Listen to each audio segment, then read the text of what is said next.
I'm Bugsy and I'm a recovering addict. I'm going to be reading just for today, September 27th, 2024, right back up. Page 281, basic text, page 80. There's something in our self-destructive personalities that cries for failure. Poor me. Woe is me. Look at me. My life is a mess. I have fallen, and no matter how hard I try, I continue to fail. Many of us come to NA singing this sad refrain. Life isn't like that anymore. True, sometimes we still stumble, and at times we even fall. Sometimes we feel like we can't move forward in our lives, no matter how hard we try. But the truth of the matter is, with the help of other recovering addicts in NA, we find a hand to pull us up, dust us off, and help us start all over again. That's the new refrain in our lives today. No longer do we say, I'm a failure and I'm going nowhere. Usually it's more like, rats. I hit the same bump in the road in life again. Pretty soon, I'll learn to slow down and avoid it entirely. Until then, we may continue to fall down occasionally, but we've learned that there's always a helping hand to set us back up on our feet again. Just for today, if I begin to cry failure, I'll remember there is a way to move forward. I will accept the encouragement and support of NA. Nobody likes me, everybody hates me, I think I'll eat a worm. When we sit there and bask in our own self-pity, we forget all of the work we've put in our recovery. And we start to kind of insult ourselves and insult those people who are supporting us and rooting for us to get better by giving up, throwing our hands in the air and just, you know what, it failed, I can't do it. When you were able to quit drugs, you were able to get sober. And if you can do that, what makes you think you can't do anything else? There are some things, yes, that we're not going to be able to do, but the fact that you tried is a huge accomplishment. And I think that we immediately go into Narcotics Anonymous with this idea that people are going to pity us.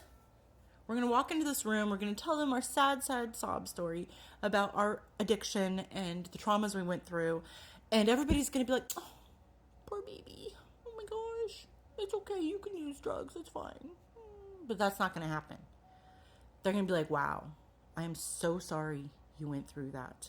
I can relate to your story. Here's mine. Now let us get you out of that darkness and into the light. Nobody's going to sit there to pity you.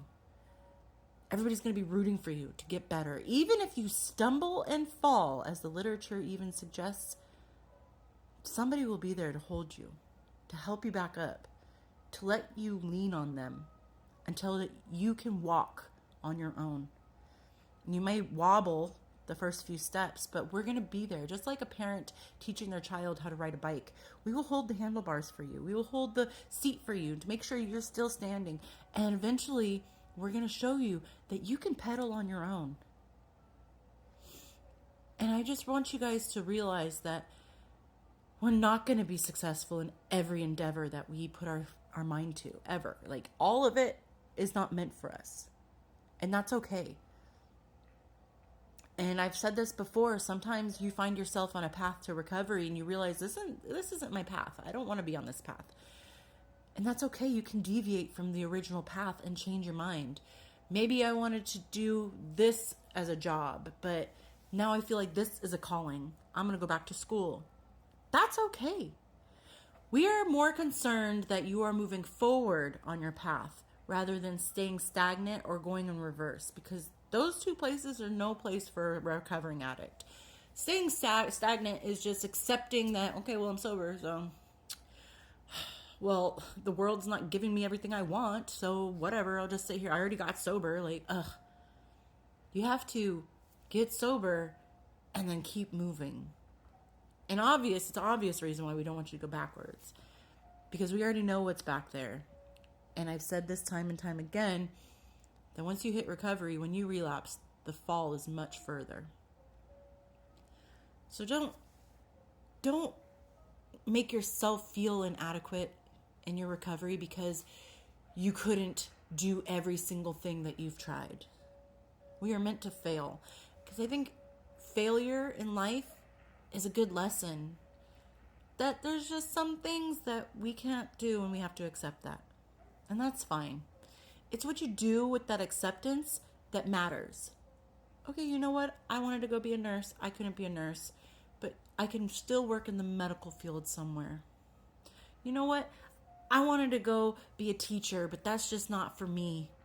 So I can maybe do something else where I'm teaching someone, but not in the capacity that I originally hoped for. It doesn't have to be written in stone that I'm in recovery now and I can only do this one thing that I ever put my mind to. We are allowed to have dreams and aspirations, and we are allowed to chase each and every one of them. And sometimes we're going to find that we're no good in one area, but we're excellent and excelling in the next. Don't pity party. Don't invite yourself to that pity party because you're the only one that's going to show up to it. We all have trauma. We all have a story. We all have hurt in our hearts. And that's the point of the fellowship, is that we all understand that each and every one of us is hurting. But each and every one of us standing together can help ease that burden of hurt. And I hope everyone's doing well out there, and I'll talk to you later. Bye.